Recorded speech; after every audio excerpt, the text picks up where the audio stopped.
Welcome to this course on export import management, dear friends. On behalf of Indian Institute of Foreign Trade, I welcome you once again for showing your enthusiasm and interest in the area of export import. Dear friends, as discussed by various faculties in the previous modules, that export imports are vital. Yes, they are extremely vital for a developing country like India, where a precious foreign exchange is an important issue.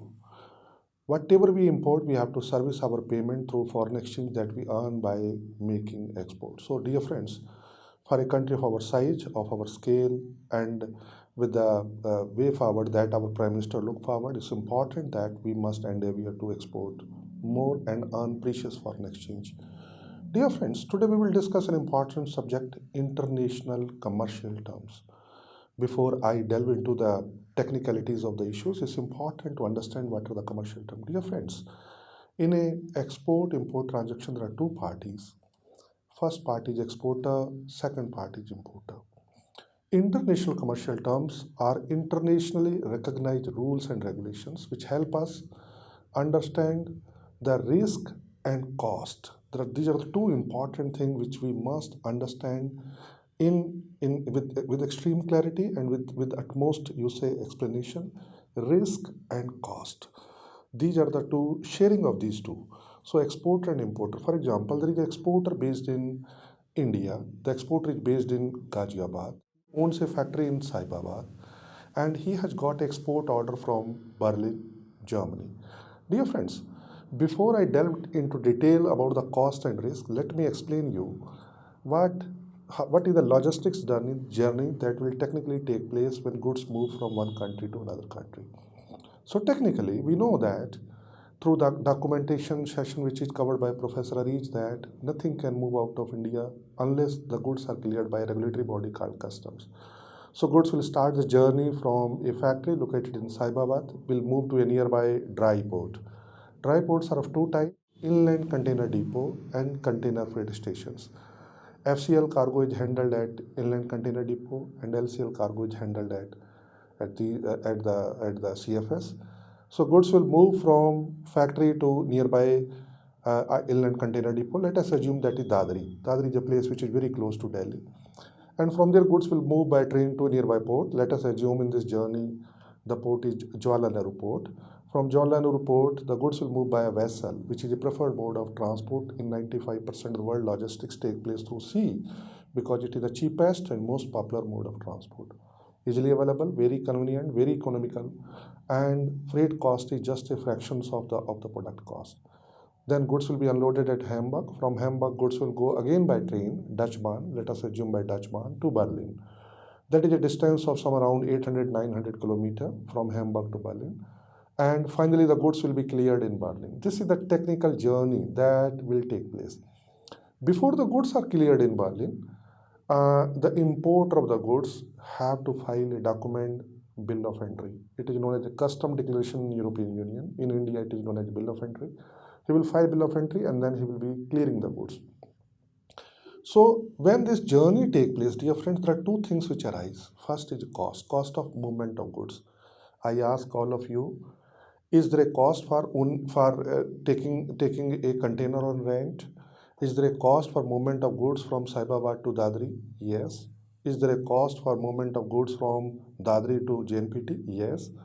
And dear friends, obviously there is a cost for movement of goods from JNPT to Hamburg and from Hamburg to this. So there is a cost. Which party of the two party of the trade transaction will bear this cost? Number A. Dear friends, number B, which is very important, risk. When goods move internationally, lot of risk. What are those risks? Piracy, terrorist attack, diversion of ship, collision of ship. The ship sometime are getting jet, some float, some derelict in wreckage. The ships are now getting what we say they are getting into a phantom ships. You are never able to locate the vessel where it has gone. The international routes, especially the logistic routes, are getting more and more congested and more pirated, and it requires a covering of risk. And risk, dear friends, can be defined, which can never be controlled. You cannot say, earthquake, please don't come. Today we are celebrating a party. You cannot say, fire, please don't come. Today we have a picnic. Risk is bound to happen, and our life is full of risk, dear friends. Risk is something which can never be controlled. But, dear friends, let us assume we are business people, business professionals discuss business language. We can manage our risk, and we can manage our risk by taking insurance. Lot of insurance products are available in the market which help both the parties, exporter or importer, depending on Incoterms, to manage the risk which is associated during the course of logistics journey. Dear friends, when we discuss all these terms, it's important that what these rules are and how what specific rule we should leverage in our trade transactions so as to manage our business operations in a more effective and efficient manner. That is what we are going to discuss in the sessions that I'm going to take up with you today. Dear friends, from here, let us move to technical part of the session. So, dear friends, we were just discussing that Incoterms are important rules, internationally harmonized rules, standardized rules, which help both the parties to share cost and risk. And let us understand how rules has evolved. Dear friends, rules has been framed by international body called International Chamber of Commerce. It is based in Paris. Rules are framed for the first time in 1936. In order to meet the changing geo-economical requirement, they have been updated in 53, 1967, 1980, 1990, 2000, and today we are discussing nomenclature 2010. Incoterms, even prior to ICC publications, were used based on the recommendations of various chambers of commerce in United States of America. They were 6 in number, and over a period of time, in order to address the changing geo-economical requirement, the rules have either increased or decreased. In the nomenclature 2010, there are 11 rules that we will deal with. They provide a common set of, common set of harmonized rules. It becomes easy to interpret them and to leverage them into export-import operations. There are 11 in number, and they describe the cost and risk between the two trading parties. They are known by different names in different countries. For example, in some countries, they are known as shipping terms. I take an example. I have one time gone to teach in Malta. Malta is a small island nation in Europe. It's below, in map, if you can just see it, it is below Italy. It is an island nation, so everything comes by ship, everything goes by ship. And in the local business language, they don't call it Incoterm, they call it shipping terms. Same, dear friends, in Europe. Since 28 countries, majority of them are landlocked, delivery take place at international border, there are no tariff and non-tariff barrier, it's an economic union, so delivery take place, and majority of the books in European Union refer them as delivery terms, Incoterms by some of the, UN, United Nations documents, and businessmen in United States of America call them as trade terms. Dear friends, these are 11 terms. First stage, Group E, Group F, Group C and Group D. These are the 4 groups. They are divided. Let us delve into each of the terms one by one. So this is a X work Incoterms, and the example that I shared with you, the initial case that I shared with you, let us now link that case with the chart that I'm sharing with you. Dear friends, seller is based in Ghaziabad. You see the diagram here and link it with your mind and make an imagination in your mind where Ghaziabad can be. Ghaziabad is basically Saibabad, where the factory is located. To clear the cargo, as discussed by Professor Arij, you have to file shipping bill, which is a custom document. Only then you can complete export-import formalities. And there are 2 other mandatory documents. Number 1, invoice. Number 2, packing list. Goods go to ICD, which is delivered at named place. It's nothing but ICD and CFS. Then from there, goods go by train to loading port, which is JNPT in our example. Goods are loaded on a vessel. It takes the journey to another country, either directly or via transshipment. In case of India, it is usually via transshipment. And then goods are unloaded, discharging port where the goods are unloaded, Hamburg. And finally, delivery at named place. Goods go by Dutch Bahn from Hamburg to Berlin. And then importer file bill of entry, custom declaration as per European norms. And finally, goods are cleared. That is how the whole journey takes place. There are 2 lines because Incoterm define 2 things, sharing of cost, sharing of risk. There are 2 parties, buyer and seller. So the lines, blue line is a line of seller and red line is a line of buyer. Dear friends, There are two different, diagrams which depict sharing of cost and sharing of risk. In Incoterm XWork, exporter obligation is at the minimum, and the cost and every cost and risk from the exporter factory to desired destination is shared by importer. It can be factory, it can be warehouse. When we say named place of delivery, it means that it can be either of the place, and this mode can be used for both the mode of transport, water transport as well as multimodal transport. In both the cases it can be used. Irrespective of whether it is a port or place, the term can be used. Dear friends, this term is good for domestic sales. Now, Incoterms are applicable for domestic sales also, because in the previous nomenclature the term was exporter and importer. In the nomenclature 2010, it is a buyer and seller, and buyer and sellers are also the parties in domestic trade. So, Incoterms are preferred term for domestic sales. Export sales when buyer has better logistical expertise. In case buyer has its own ship, for example, there is a company based in India called Adani. They import lot of coal from Australia. So they have their own vessel, chartered vessels. Their vessels go, load the cargo and bring it. It's standardized and harmonized cargo. It becomes easy for them to cut their freight costs significantly by having their own chartered vessels to transport it, rather than going to a liner. Liner may charge much more higher freight. So a company like Coal India Limited, like Adani, and even the other companies like the crude oil importing companies, the companies which deal in iron ore, they usually deal with their own vessels. So in that case, it can be a better term. And in case the exporter has a monopoly, for example, there is a seller based in Muradabad, and he do not know ABDC of what we call as of export and import, and he will prefer a payment in advance and a term XWork, so that importer himself can complete the necessary formalities. Reason being, he has a monopoly, he is the only seller, there are plenty number of buyers will be willing to come to him and to buy from him.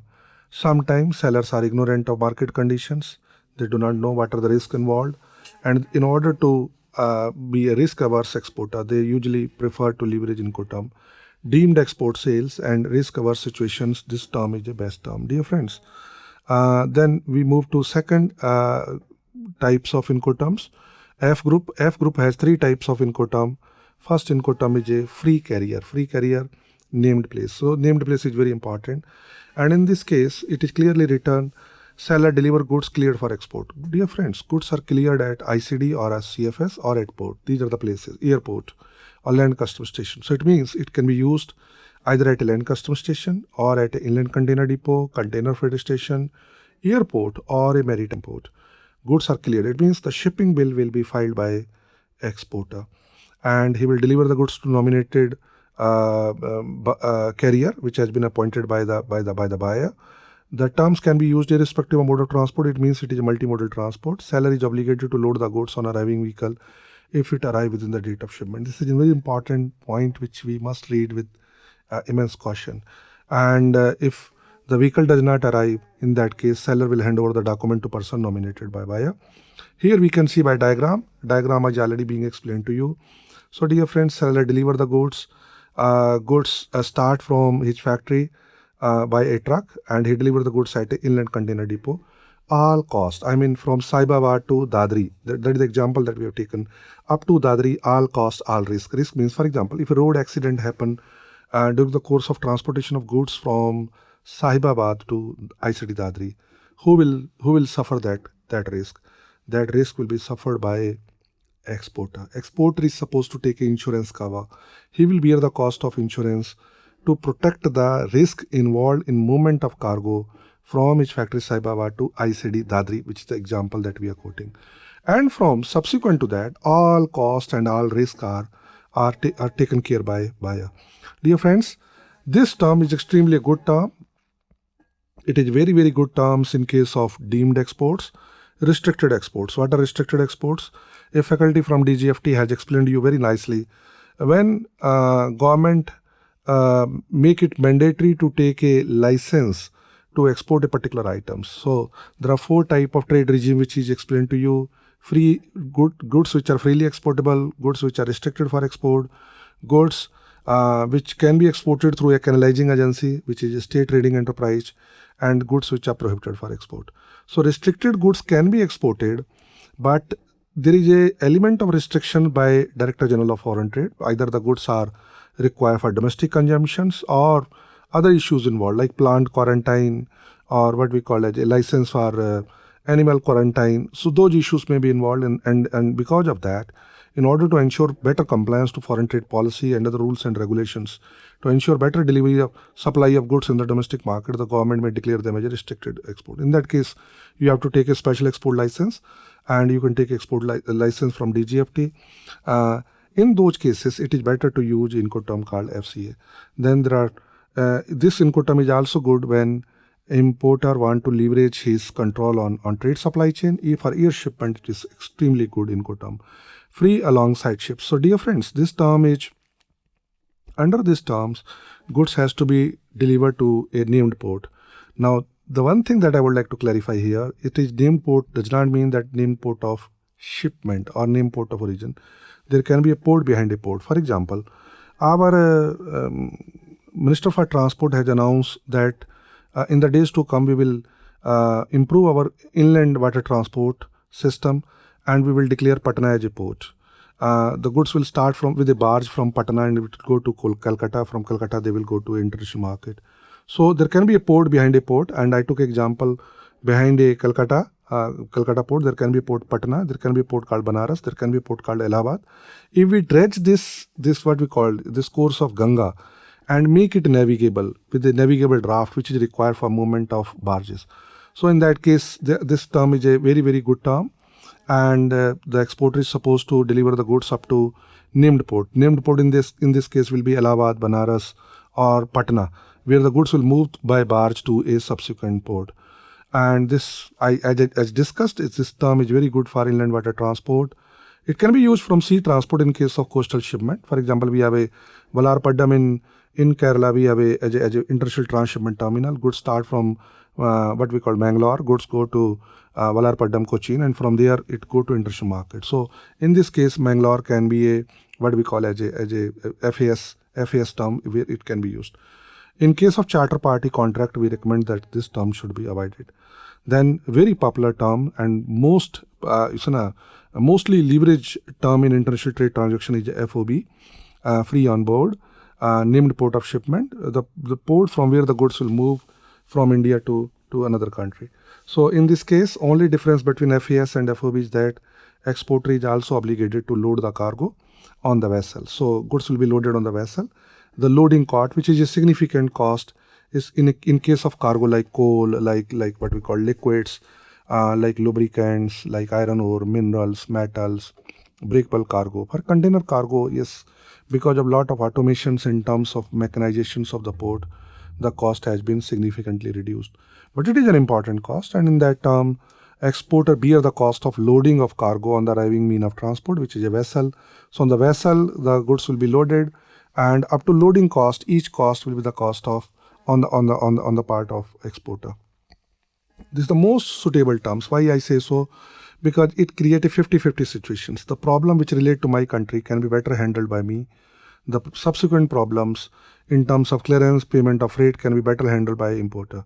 So dear friends, the point that I want to bring in that, especially when we are dealing with countries, in case of import, it is better to prefer a minimum Incoterm FOB, because especially when you are dealing with the countries in Africa, there are a lot of logistics issues, landlocked countries, there is a lack of harmonization and standardization of rules and regulations, and there may be corrupt officials involved in the course of movement of goods. So in order to avoid those problems, it is better to choose a Incoterm like FOB, because in that case, the domestic problem by the exporter in Africa can be dealt with, and you as an importer remain safe.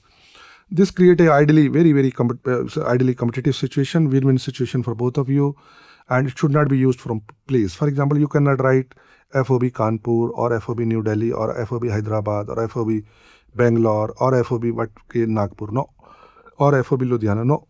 It has to be used from port. And port must be a port of shipment. So port of shipment, we have 13 major ports in our country. We have around 202 or 203 non-major ports.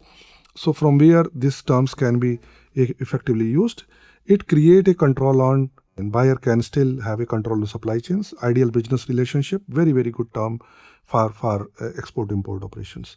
Dear friends, then there are 4 terms in group C. Group C had first term is CFR, cost and freight, and we must be we understand very lucidly and clearly named port of destination. So here in our example it will be Hamburg. So cost and freight up to Hamburg will be borne by, in a blue line you just can see, is seller, and all subsequent costs will be borne by buyer. So dear friends, this is also known, these 2 terms CFR and subsequent term CIF is also known as port to port Incoterm. So seller risk, seller bear the risk up to loading port. It means that buyer must take a insurance to protect himself from the very first port. And dear friends, it is the duty of the buyer to take insurance from the first port. So the cost will be up to the port, up to Hamburg port, and risk will be up to the first port. This term is good in case of bulk cargo like coal, cotton bale, iron ore, and for standalone shipment like charter party contract I discussed. This is good terms where buyer has his own mean of transport. And next term is CIF, where the cost as well as insurance is taken care by exporter. And here is a diagram through which we can understand under these terms seller take insurance also up to the port of destination, up to Hamburg. But if you see this diagram is not different from the previous diagrams in terms of use of the line of seller risk. In last case, seller risk line was up to first port, and in this examples also we have kept it up to first port. Why? Because you read the rules very clearly, and rules say seller procure marine insurance against buyer risk of loss. Against, I put a comma intentionally, purpose was to make it clear to participant that the risk belongs to buyer, even if the insurance is taken by seller. So when seller is supposed to take insurance is governed by Institute Cargo Clauses A, B, C. So under Institute Cargo Clause A, there is a comprehensive coverage, so premiums are high. Usually seller take insurance cover at what we call as Institute Cargo Clause C. And this is also a port-to-port Incoterms where buyer must take a risk mitigation mechanism from the very first port, because this insurance which is taken by seller may not be of good use for the buyer, because it is on a policy which has a minimum cover. It should be avoided when the goods are to be delivered on the country hinterland, because it is a named port. Port means delivery must take place at port. It is a suitable term for both FCL and LCL cargo, ideal for container cargo. These 2 terms, dear friends, are warehouse to warehouse and carriage paid to. Where the cost of movement of goods from origin up to named place, and in our example the named place is Berlin, is taken care by seller. However, the insurance is up to the first warehouse. First warehouse in our example we assume is, since there is no, in this example there is no assumed warehouse, we assumed it is up to ICD Dadri. So insurance from Saibabad up to ICD Dadri, and the cost of transportation from Saibabad to Dadri to JNPT to Hamburg to Berlin, up to Berlin. So whole cost of transportation up to Berlin will be taken care by the seller, and risk and what we call as insurance up to first warehouse. This is a very, very good terms when goods are to be delivered in the country hinterland at a dry port. Buyer must take risk mitigation from the very first port, first warehouse or first dry port itself to protect himself. It should not be used from a port towns. Okay, it is a very good term for break bulk cargo, for LCL cargo, and sister Incoterms of this is called CIP, carriage and insurance paid to. We, dear friends, the same diagram as we have seen last times, but this terms also has insurance. The issue is same what we discussed in case of CFR and CIF. Under Incoterm CIF, seller take insurance, but that is a minimum insurance against buyer risk of loss. Same problem here. Seller procure insurance, not the marine insurance now, insurance against buyer risk of loss. Risk of loss is again that of a buyer.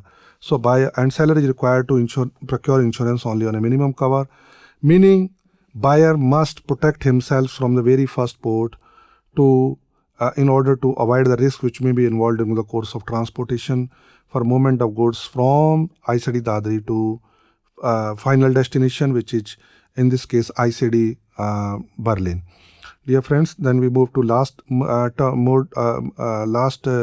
group of Incoterms. In last group of Incoterms has 3 terms. DAT, delivered at terminal. Under this is a term which is introduced for the first time in nomenclature 2010, where delivery can take place either at a port or a place. So far known terms has a beauty of delivering goods at the good wishes of exporter either at a port or at a place, but these terms provide that leverage. This has been possible only because of increased containerization of foreign trade. Goods are moving from one country to another country through container, and it become easy to load a container. It become very easy to unload a container because of mechanizations, the kind of gantry crane, the kind of other infrastructure that is available, where through mechanical devices we can load and unload cargo in a very short period of time with fraction of cost. So this terms has been designed basically to address the growing requirement of containerized trades, where delivery can take place either at a port or a place. So there are 2 lines. If the delivery, for example, in this example, if it is written Hamburg, so it means up to Hamburg, whole cost, whole risk. And if it is the name written in the bracket is Berlin, in that case, the risk and cost will be up to Berlin, and subsequent cost will be that of the buyer. This is the only Incoterms where the seller deliver goods unloaded. Unloaded means the unloading cost is also on the part of seller by arriving mean of transport. And this is a good terms, but there are some precaution which both the parties should take.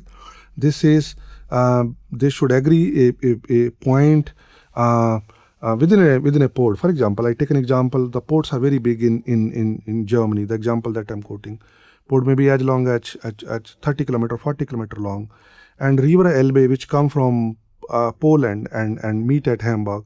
The ports are like that because Germany is one of the export champion. Their exports are as high as 1,400, 1,500 billion US dollar, and it's a small country of Uttar Pradesh size. But you just assume that the export activity that they have, their export and import maybe are put together maybe equivalent to total GDP of India. So small country, very high intensity of export and import. They have 2 or 3 important ports. Hamburg is one of them, largest port of Germany. So they have several terminals on the River Elbe.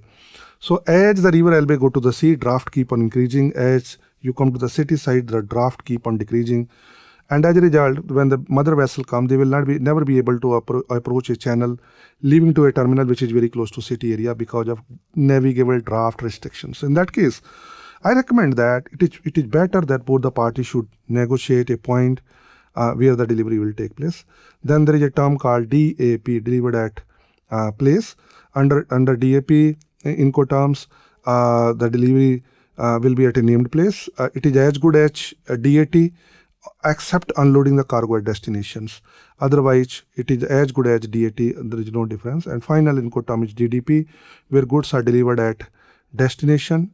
Import clearance is also done by the buyer. So by using these terms, immense care should be taken to check the local import policy, because you will never be able to clear the cargo in country of import if you do not do the import policy. Authorization like plant quarantine, animal quarantine, food and safety standard of FSSAI, Food Safety and Standard Authority of India, something like that. There may be a regulatory body, US FDA in United States. So there are agencies which ensure the quality standards of a country of import. So those authorization may be required, and you must check that. Rate of duties, attitude of customs. It is very good in case of EMI inventory, and it is exceptionally good in case of consignment sales. We frequently travel to Africa, and in Africa it is usually known as Franco Domino in a francophone countries. In United States it is known as door-to-door Incoterms. So in summary, we can say Incoterms are the what we call as the trade terms, which are negotiated between exporter and importer to share their cost and risk. And the Incoterm, when you are mentioning an Incoterm, you must in bracket mention about the place, because the sharing of cost and sharing of risk will begin from the place which is mentioned in the bracket. For example, in the last Incoterm, we will mention it here. Named place of destination will be Berlin, Germany. It means up to Berlin, Germany. And if you can be specific, for example, Potsdam, Berlin.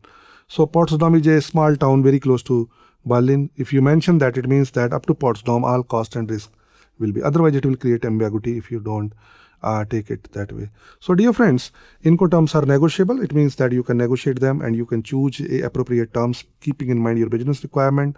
Incoterm must appear on all commercial documents like packing list, like invoice, like shipping bill, which is a regulatory document, bill of lading, because they are an important terms which help divide cost and risk. And one must maintain a very close relationship with the freight forwarder to understand which particular term will be suitable for their export-import operations. Okay, so dear friends, today we understand a very important subject in good terms.